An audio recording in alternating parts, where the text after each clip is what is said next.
할렐루야. 네, 오늘부터 디도서 강의를 시작합니다. 화면에 보이는 지도는 밴드에도 올려놨어요. 한번 좀 핸드폰으로 이렇게 확대해서 보시고 싶으신 분들은 밴드에서 이렇게 다운 받으셔서 보셔도 되겠습니다. 자, 3차 전도 여행을 마쳤던 사도 바울은 가이사라 감옥에 한 2년간 갇히게 되지요. 그러다가 유대인들의 암살 계획을 알게 되면서 가이사에게 상소를 하게 됩니다. 그래서 배를 타고 로마로 가게 되죠. 그렇게 해서 로마의 첫 번째로 구금되게 됩니다. 바울이 AD 61년에서 63년 사이 대략 2년 가까이 로마에 투옥되어서 구금되게 되는데, 이렇게 로마에 구금되어 있을 때 서신을 4개를 쓰게 돼요. 첫 번째는 에베소서, 그 다음에 빌립보서, 그리고 골로새서, 그리고 빌레몬서를 기록을 합니다. 우리는 저번 주까지 이렇게 로마에서 감옥 갇혀 있을 때 썼던 4개의 서신 중 하나인 빌레몬서를 함께 나누었지요. 그렇게 서신 4개를 쓰고 2년간 갇혀 있던 사도 바울은 AD 63년 초경에 이제 석방됩니다. 감옥에서 나온 다음에 다음 여정은 곧바로 또 선교 여행을 다니게 돼요. 성경에 기록은 없지만 이 선교 여행을 보편적으로 사도 바울의 4차 전도 여행이다라고 이야기를 하게 되는데, 이 4차 전도 여행 기간 중에 또 서신을 2편을 쓰게 되는데, 그 첫 번째가 디모데전서이고 두 번째가 우리가 오늘부터 살펴보게 될 디도서입니다. 이 두 서신은 모두 목회를 하고 있던 디모데와 디도에게 보내는 목회 서신이에요. 특별히 디도서는 그레데 섬, 그러니까 오늘날은 크레타 섬이라고 불리죠. 이 그레데 섬에서 목회를 하고 있던 젊은 동역자 디도에게 보내는 서신입니다. 이제 이 디도서, 디도에게 보낸 이 서신을 오늘부터 살펴보게 될 것인데, 오늘은 이제 서론적 이야기들만 먼저 나누게 될 겁니다. 자, 디도서로 불리는 이 성경, 헬라어 성경에서는요, 어떻게 제목이 붙여져 있냐면 프로스 티톤이라고 되어 있습니다. 프로스라고는 전치사로서 누구누구에게 이런 의미가 있는 헬라어인데, 바로 디도에게 이런 의미가 되죠. 영어 성경도 동일한 의미로 투 티투스 이렇게 해서 디도에게 이런 의미로 제목을 붙였습니다. 한글 성경도 그렇게 수신자의 이름을 그대로 옮겨서 디도서, 디도에게 보낸 편지라고 하는 의미이죠. 그런 이유로 이제 디도서라고 제목이 붙여졌습니다. 이 편지의 저자는 당연히 사도 바울이죠. 성경의 본문도 사도 바울이 저자임을 드러내고 있고, 초기의 어떤 헬라어 성경 사본들도 여전히 바울이 사도임을 드러내고 있고, 초기의 초대교회 교부들도 디도서의 저자가 사도 바울임을 다 인정하고 있습니다. 그런데 주 한 19세기경에 이제 자유주의 학자들이 이제 많이 있는데, 그 자유주의 신학자들 중에 바우어와 홀츠만이라고 하는 사람은요, 이게 바울의 저작이 아닐 가능성이 많다라고 이의를 제기를 해요. 근데 그 이유가 뭐냐면, 이 디도서 안에 어떤 표현들이 나오냐면 감독직, 장로직, 이런 직분에 대한, 조직과 관련된 직분을 언급하거든요. 근데 이 자유주의 신학자들이 무엇을 강조하냐면, 교회가 이렇게 조직이 체계화된 것은 주 2세기경부터이기 때문에 여기서 감독직과 장로직이 언급된 것으로 보아 이것은 바울의 저작이 아닐 가능성이 있지 않느냐라는 주장을 펼쳤던 거예요. 그러나 여러분, 사도행전에서도 우리가 확인을 했듯이 이미 초대교회에 직분들이 세워졌죠. 집사 직분도 있었고 장로 직분도 있어요. 다만 이게 조직적으로 체계화되지는 않았을 뿐이에요. 그냥 교회의 필요에 따라 그런 직분자가 필요했으니까 그냥 세웠던 그런 시대여서 아직 조직화되지는 않았을 때임에는 맞습니다. 그렇다고 해서 초대교회의 여러 지역 안에 이런 조직이 전혀 없었다, 그러니까 바울 저작이 아니다라고 말하는 것은 좀 인정하기 어려운 내용이죠. 그래서 우리는 이 당연히 디도서의 저자를 사도 바울로 보면서 내용들을 살펴볼 겁니다. 또한 수신자는 당연히 디도죠. 지금 계속해서 우리가 나누었듯이 디도란 인물은 누구인가? 디도는 역시나 바울이 전한 복음을 듣고 회심한 그리스도인입니다. 그러면서 회심한 이후부터 바울의 동역자로서의 삶을 살아냈던 그런 인물이죠. 디도는 바울의 2차 전도 여행 때부터 계속하여 함께 동행한 인물로 보고 있습니다. 2차 전도 여행 때는 고린도에 파송해서 잠시 동안 바울이 명한 일들을 감당하기도 했었고, 4차 전도 여행 때는 그레데 섬에 남아서 그레데에 세워진 교회의 여러 문제점들을 해결하며 목회를 감당하기도 했었습니다. 이렇게 일평생 복음을 위해 또 바울의 동역자로서 살아낸 이 디도는 바울에게 있어서 참 아들이라는 표현도 받았고 나의 동역자라고 하는 표현도 받았던 인물입니다. 이렇게 바울에게 많은 사랑을 받았고 바울에게 큰 신임도 받았던 이 디도는 역사학자 유세비우스의 기록에 의하면 그레데 사람들의 영혼을 위해서 목회 사역을 충실하게 감당하다가 94세의 나이까지 그레데 섬에서 목회하다가 생을 마감한 것으로 기록을 합니다. 이만큼 디도는 평생을 복음을 위해서 살았고 바울의 동역자로 살았고 또한 그레데 섬의 영혼들을 위해서 일평생을 바쳤던 그런 존경받아 마땅한 신앙의 어른이라고 우리가 정리할 수 있을 겁니다.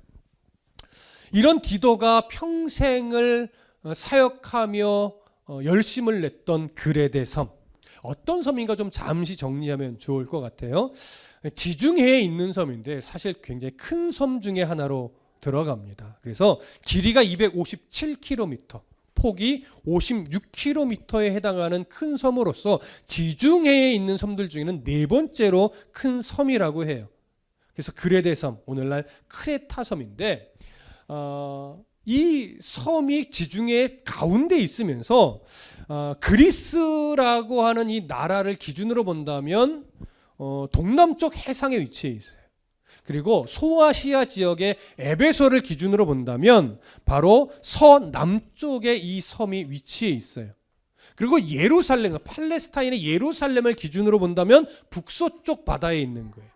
그리고 애굽, 이집트죠. 이 애굽을 기준으로 본다면 북쪽에 위치해 있는 섬이에요. 자, 제가 왜 이렇게 표현드렸냐면 이런 해상학적 위치로 인해서 이 섬은요, 유럽으로, 소아시아로, 아프리카로 가는 주요 해상교통 요지에 있는 섬인 거예요. 그러니까 모든 무역선들이 그리스를 가기 위해서도, 그러니까 유럽 지역을 가기 위해서도 이 섬에 들리고, 소아시아 지역을 가기 위해서도 이 섬에 들리고, 아프리카를 가기 위해서도 이 섬에 들리는 거예요. 그러니까 이 섬은 수많은 인종들이 모여들겠죠. 그러다 보니까 이 섬은 아주 다양한 문화가 공존하는 그런 섬이 되는 겁니다. 그러니까 이런 어떤 지리학적, 지정학적 특색을 우리가 조금 기억해 두시면 디도서를 살펴볼 때에 도움이 많이 될 거예요.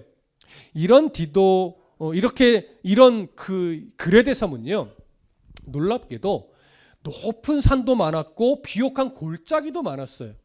이런 골짜기가 비옥하다는 것은 무슨 말이냐면요, 농사를 지을 수 있는 비옥한 평야가 많다는 얘기예요. 그러니까 우리나라 이해로는 골짜기가 V자형의 골짜기잖아요. 그러니까 골짜기에서 뭘 할 수 있는 게 별로 없어요. 그런데 팔레스타인 땅도 그렇고 이 유럽 지역의 골짜기는요, V자형 골짜기가 아니라 U자형 골짜기예요. 그래서 골짜기라고 표현할 때는 그 골짜기 가운데 평야가 많다는 얘기거든요. 그래서 이 골짜기에 물이 넉넉하여 비옥한 이런 땅도 많았던 섬이라는 의미입니다. 근데 이 섬에서 유명한 산 하나가 있는데 가장 높은 산 중에 하나인 이다라는 이름의 산이 있어요. 이 이다, 지금도 구글로 이제 이 크레타 섬을 검색해 보면요, 크레타 가장 중앙에 이 이다산이 똑같이 있어요. 그러니까 이다라는 이름으로 산이 있어요. 가장 높은 산 중에 하나인데 이 산이 유명한 이유가 있습니다. 이 이다산에 대한 전설이 하나 있어요. 뭐 우리는 믿을 수 없는 전설이지만 이들은 중요하게 여기던 전설이에요. 그리스의 신 중에 가장 으뜸인 신이 누굽니까? 제우스죠. 이 제우스가요, 바로 이 이다산에서 태어났다라고 하는 믿을 수 없는 전설이 내려오고 있었습니다. 그러니까 이 섬에서 제우스가 태어났고 또 이 섬에서요 데오스의 아들 미노스가 그들의 율법을 공포했다라고 해요. 그러다 보니까 이 섬에는 이 미노스의 신전과 웅장한 유적들이 꽤 많이 있다고 해요. 그러니까 이런 전설들이 있으니까 이 고대 당시에 그레데 섬 사람들이 나름대로 뭐가 있겠어요? 자부심이 있겠죠. 우리 섬은 말이야 제우스가 태어난 산이 있는 섬이야. 뭐 이런 식의 자부심이 있었을 거예요. 그런데 이런 자부심에 어울리지 않게 이 섬은요 아주 불명예스러운 이미지가 있는데 그 이미지를 우리가 알 수 있는 고대 사람들의 어떤 말이 하나 있어요. 주전 600년경에 그리스의 예언자이며 철학자이며 시인으로 일컬어지는 에피메니데스라는 인물이 있어요. 여러분 이름은 좀 들어보셨을 거예요. 뭐 저도 잘 아는 사람은 아닌데 이 에피메니데스가요 주전 600년경에 그레데 섬 사람들을 일컬어 뭐라고 불렀냐면 그들은 거짓말쟁이다. 그들은 악한 짐승이다. 그들은 배만 위하는 게으름뱅이다. 이렇게 평가를 내렸어요. 그리고 주전 488년경에 여러분 영화 300으로도 여러분 유명해진 이 스파르타의 왕 레오니다스는 이 그레데 섬을 일컬어 또 뭐라고 말했냐면 그들은 항상 도적질하고 노략질하며 불의한 사람들이다. 이렇게 평가를 내렸어요. 그러니까 이게 주전 600년, 400, 500년, 400년 요 무렵에 그레데 섬을 바라보는 세상 사람들의 시선이었어요. 그러니까 굉장히 부정적으로 바라봤죠. 근데 이런 불명예를 그 고대에 얻게 된 데는 이유가 있어요. 한 두 가지 정도 이유를 우리가 살펴볼 수 있는데 그 첫 번째는 뭐냐면 그레데 섬 사람들이 나름대로 자부심을 갖고 있는 게 뭐라고 그랬어요? 제우스 신이 태어난 산이 있다라고 하는 것이었죠. 그런데 어차피 전설이고 어차피 증명할 방법이 없는데 뭐 어떻게 증명을 했는지는 모르겠으나 그 당시에 이 그레데 섬에서 제우스가 태어났다는 것이 거짓말이라고 판명이 났대요. 뭘 근거로 이게 진짜냐 거짓말이냐를 논했는지는 모르겠으나 이 전설이 거짓말로 판명이 나면서 에이 그레데 섬 사람들 순 거짓말쟁이야. 이런 인식이 생겨난 거예요. 그리고 또 하나 이 그레데 섬은요 고대에 그러니까 주전 600년 이전이겠죠. 그 이전에 어떤 섬이었냐면 온갖 죄수들을 유배시키던 섬이었어요. 그러니까 이 섬은 모인 사람들이 다 누구예요? 이런저런 죄수들이니까 다 포악했을 것이고 순사기꾼이었을 것이고 도덕적으로도 문란했던 사람들이 모여서 사회를 형성하던 그런 섬이었단 말이에요.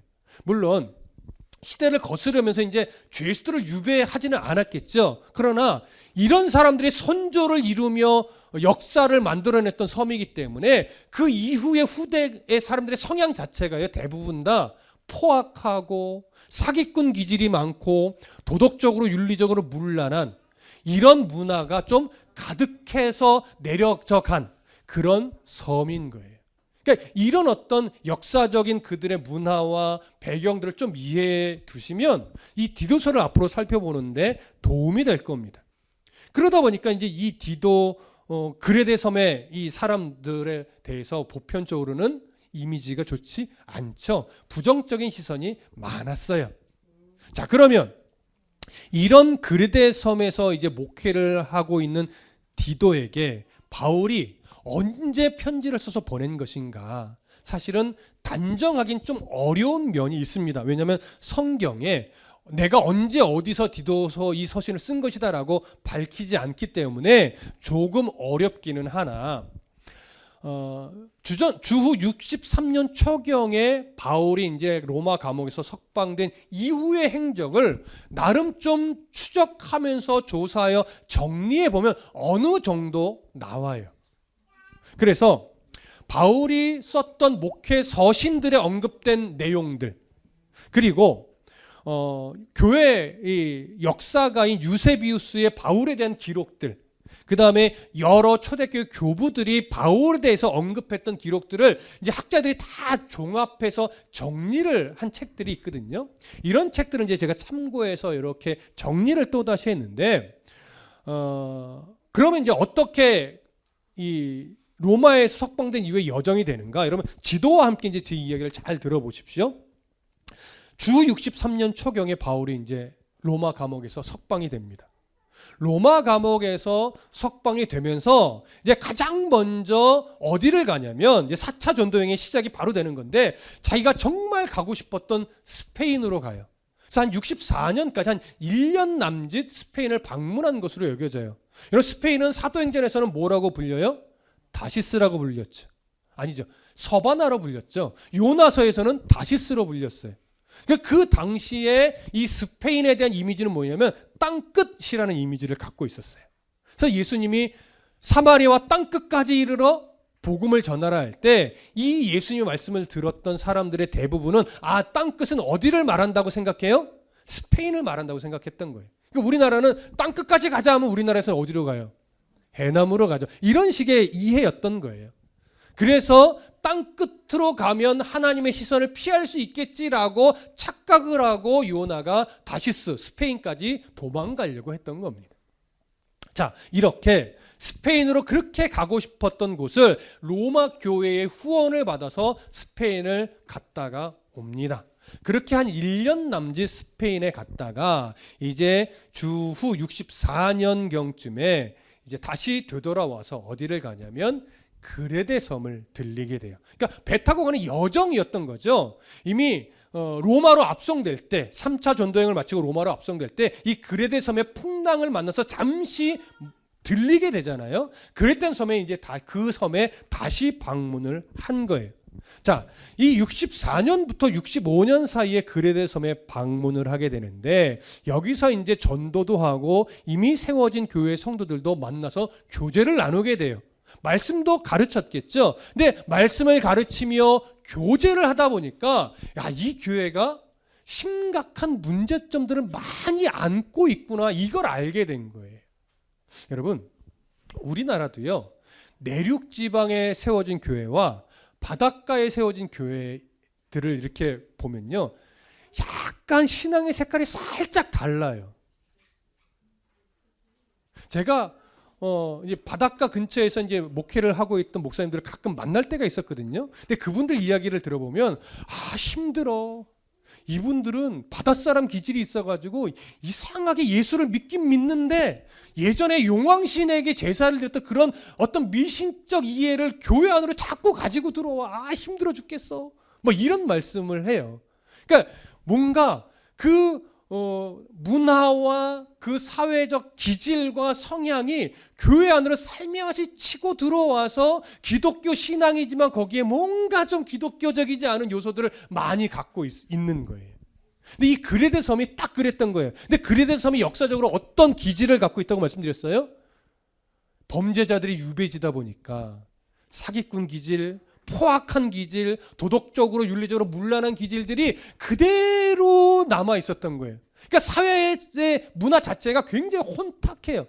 근데 그 혼탁함을 예수를 믿고 나 이후에 완전히 버렸어야 되는데 이게 버려지지가 않는 거죠. 그래서 이걸 어떻게 하나 바울이 고민을 하는 거예요. 다음 여정을 가긴 가야 되는데 이 그레데 섬을 이대로 놔두고 가면 교회가 이제 정말 교회 아닌 교회가 될 것 같은 거예요. 그래서 안 되겠다. 믿을 수 있는 자를 목회자로 좀 세워서 이 교회를 건강하게 세우도록 도와야 되겠다라고 마음을 먹고 디도를 남겨두게 되는 거예요. 그래서 디도를 이 교회의 이 어지러운 질서, 혼탁함을 좀 해결하도록 하기 위해서 목회자로 권위를 주어 세우고서 이제 다음 여정을 바울이 떠나게 됩니다. 그래서 다음 여정은 이제 어디로 가게 되냐면 이제 65년경쯤에 출발을 하게 되는 것으로 여겨지는데, 그 다음에 골로새 지역을 방문합니다. 이제 소아시아 지역으로 넘어온 거죠. 소아시아 지역으로 와서 골로새를 방문해요. 자, 골로새에 방문해서 누구를 만났을까요? 우리가 빌레몬서에서 확인했듯이 빌레몬과 그의 노예였던 오네시모 그리고 골로새 교회 공동체를 만나게 되죠. 만나서 어떤 대화를 기본적으로 나눴을까요? 너희가 도망친 노예 오네시모를 용서하고 기쁘게 환영하며 그리스도의 한 형제로 대하며 함께 살아가고 있다는 소식을 듣고 내가 너무 기뻤다. 너희들을 칭찬한다. 뭐 이런 식의 대화가 오고 갔겠죠. 그렇게 기쁨으로 빌레몬서에서 기록된 대로 만나서 교제하고 기쁨을 나누고 위로하고 또 말씀을 가르치고 한동안 그렇게 골로새에서 믿음의 교제를 기쁘게 나누었을 겁니다. 약속한 대로 방문한 다음에 바울은 이제 골로새를 출발해서 어디로 가냐면 에베소로 가요. 3년 동안 목회를 했던 에베소 교회 방문해서 또 기쁨으로 교제를 나눠요. 근데 기쁨으로 교제를 나누다 보니까 늘 교회가 그렇듯이 또 이런저런 문제점을 안고 있었겠죠. 근데 이 문제가 바울이 보기엔 또 이것이 결코 쉬운 일이 아니었던 것 같아요. 그래서 이 문제도 해결해야 되겠다라고 판단을 하고 이 에베소 교회에 누구를 목회자로 남겨두게 될까요? 바로 디모데를 목회자로 남겨두게 됩니다. 그래서 디모데야, 네가 에베소에 좀 남아서 이 교회에 갖고 있는 이런저런 문제점들을 네가 좀 해결해 줘라 라고 해서 목회자로 세워두고 이제 바울은 다음 여정으로 가게 되는데 그 다음 여정은 아마도 이제 AD 주후 66년경쯤으로 여겨집니다. 그때쯤 이제 배를 타고 마게도냐 지역 북쪽으로 넘어가요. 그 북쪽에서 처음 만나는 성읍이 어디예요? 바로 빌립보죠. 바울이 2차 전도 여행에 처음 에베소에 가지 못하고 배를 타고 마게도냐 지역으로 넘어가서 빌립보에서 그 유명한 자주장사 루디아를 만나는 거죠. 그래서 바울에게는 아주 특별한 지역이 바로 이 빌립보예요. 빌립보에서 좀 잠시 쉽니다. 바울이 그렇게 머물면서 빌립보에서 편지를 쓰는데 이때 먼저 쓴 편지가 디모데에게 쓴 편지예요. 이 편지가 뭐겠어요? 바로 디모데 전서가 되는 겁니다. 디모데 전서를 써서 디모데에게 보내면 그를 위로하고 또 격려해요. 그 다음에 잠시 후에 또 어떤 편지를 하나 쓰냐면 디도서를 쓰게 되는 거예요. 그래서 디도에게 우리가 살펴볼 이 편지를 그 빌립보에 써서 보낸 다음에 이제 그가 다음으로 어디를 가냐면 아가야 지역 서쪽에 있는 니고볼리라는 지역에 방문을 합니다. 거기서 방문해서 또 복음을 전하고 바울이 작정했던 일을 감당한 이후에 그의 여정에 또 두 번째로 로마 감옥에 투옥되는 이런 일이 벌어져요.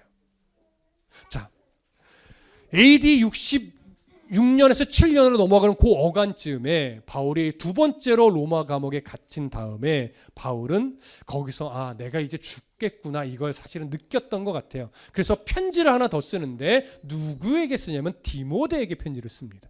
이것이 디모데 후서가 되는 거예요. 디모데 후서를 쓰고 나서 바울은 그 로마 감옥에서 살아 나오지 못하고 이제 순교한 것으로 알려져 있습니다.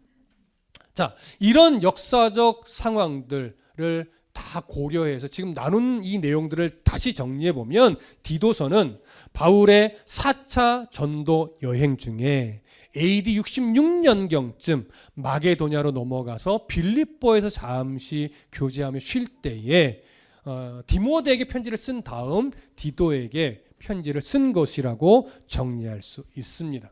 물론 학자들 중에는 빌립보 다음으로 방문했던 니고볼리에서 디도서를 쓴 것이다라고 하는 견해도 있으나 보편적으로는 그 견해를 잘 인정하지 않습니다. 대부분 개연성이 있는 것은 빌립보에서 편지를 썼다라고 보는 것이 가장 개연성 있는 것으로 여겨져요. 그래서 우리도 빌립보에서 바울이 디도에게 편지를 쓴 것으로 보고 그 내용을 살펴볼 겁니다.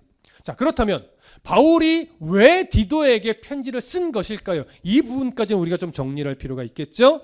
자, 디도가 목회를 하게 되었을 그 당시, 바울이 디도에게 이 편지를 쓸 당시 그리데 교회는요, 앞에서도 잠시 언급을 했듯이 예수를 믿는다고는 하고 있지만 그리데 섬에 만연해 있던 그 천박한 사회 풍습, 포악함, 사기꾼 기질, 도덕적으로 윤리적으로 문란한 이런 모습들을 완전히 버려내지 못한 거예요. 그것들을 여전히 가지고 있었던 거예요. 그러니까 예수는 믿어요. 예배도 드려요. 기도도 해요. 찬송도 해요. 헌금도 해요. 그런데 예수 믿는 자답지 않은 행실을 버리지를 못하는 거예요. 그것을 끊어내야 되는데 끊어내지 못하는 거예요. 왜일까요? 바울이 볼 때는요, 올바른 그리스도인이라면 가정에서 어떻게 살아가는 것이 옳은 건지, 사회 속에서 어떻게 살아가는 것이 옳은 것인지 바르게 가르치는 자가 없었다라고 본 거예요.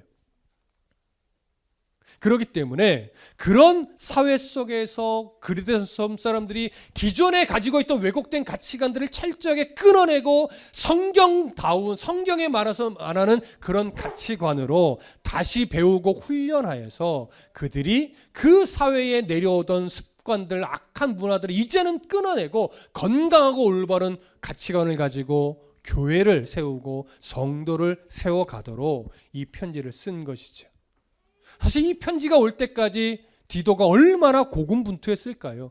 쉽지 않았겠죠. 여러분 아시잖아요. 우리가 예수를 믿지만 사실 우리가 예전부터 예수를 믿기 전부터 가지고 있던 나쁜 습관들을 끊어내기가 얼마나 어렵습니까? 근데 그것들을 끊어내는 것은요 하나밖에 없어요. 내 의지도 중요하지만 말씀 안에서 도전을 받고 말씀을 통해서 내가 은혜의 백성들 왜 이렇게 예전에 하나님이 기뻐하지 않는 그 흔적들, 습관들을 왜 끊어내지 못하지? 라고 하면서 철저하게 나의 연약함, 나의 죄성들을 발견하는 수밖에 없어요. 그런 모습이 하나님을 슬프게 하는 습관들이다라고 하는 걸 내가 분명하게 인정하게 될 때 주의 은혜로 그런 하나님이 기뻐하지 않는 흔적들을 끊어내는 그 첫걸음들을 걸어갈 수 있는 거예요. 그러니까 우리가 말씀을 통해서 하나님의 마음이 어떤지, 하나님이 우리의 그런 나쁜 습관들을 끊어내기를 얼마나 원하시는지, 그리고 말과 행실을 통해서 이제는 나쁜 습관보다는 하나님의 나라와 의를 드러내도록 내가 더 열심으로 결단을 하고 삶의 모습들, 습관들을 바꿔가는 것, 이것을 우리 하나님 얼마나 기뻐하시는지 그 마음까지도 느끼시게 돼야 돼요. 그럴 때 조금씩 하나님이 기뻐하지 않는 나의 옛 습관들이 하나씩 끊어지게 되고, 그 다음에 그것이 끊어지면서 점차 나의 말과 행실에 하나님이 기뻐할 만한 모습들이 조금씩 드러나게 되는 거예요. 그것을 바라보면서 바로 고군분투하는 디도를 위로하고, 네가 그 교회의 사람들의 성향이 이러이러하니 이런 것에 조금 더 집중해서 가르치면 교회가 더 건강하게 세워지지 않을까? 이런 의도를 가지고 편지를 쓰는 거죠. 그래서 이 그레데 섬에 세워진 교회는요, 이런 기본적으로 그리들이 가지고 있던 옛 습관, 사회적 문란한 성향들을 버리지 못한 것에 대한 문제점을 하나 가지고 있었고, 또 큰 문제 하나가 뭐였냐면 그 당시 그 그레데 섬의 교회에 또 놀랍게 거짓 교사가 등장을 해요.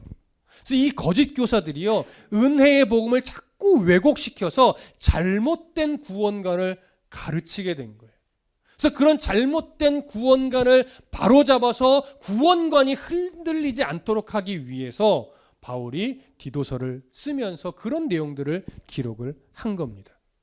그렇기 때문에 이런 어떤 그 잘못된 사회성 옛 습관들을 버리게 하기 위해서 바울이 무엇을 강조하냐면, 교회에 말씀이 분명한 자를 리더자로 세워라. 감독도 세우고 장로도 세워서 그들이 건강하고 올바른 가치관으로 교회 성도들을 잘 가르치게 해라. 이런 차원으로서 조직을 이야기하는 거예요. 그러니까 교회도 사실은 교회가 건강하게 돌아가려면 정치적 차원에서의 조직이기보다 올바르게 건강한 교회를 세우기 위한 필요한 조직은 세울 필요가 있는 거죠. 그런 이유로.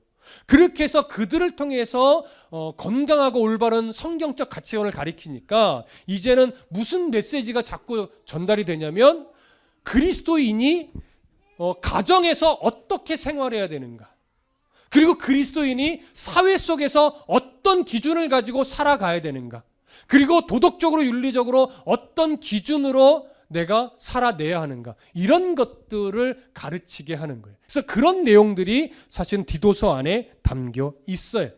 그러면서 이제 올바른 구원관까지도 담아놨겠죠. 그러니 이제 우리는 앞으로 디도서를 살펴보면서 바울이 강조하는 그리스도인의 세상 속에서의 모습, 그리스도인의 가정에서의 모습, 그리스도인의 도덕과 윤리에 대한 기준, 이런 것들을 배우게 될 거예요. 그래서 디도서 1장에는 교회의 직분자들을 어떻게 세워야 되는지, 그리고 2장으로 넘어가면 가정생활은 어떻게 해야 될지, 또 3장으로 넘어가면 사회생활에 대해서, 그리고 도덕과 윤리의 어떤 기준에 대해서 가르치는 내용들로 구성이 되어 있습니다.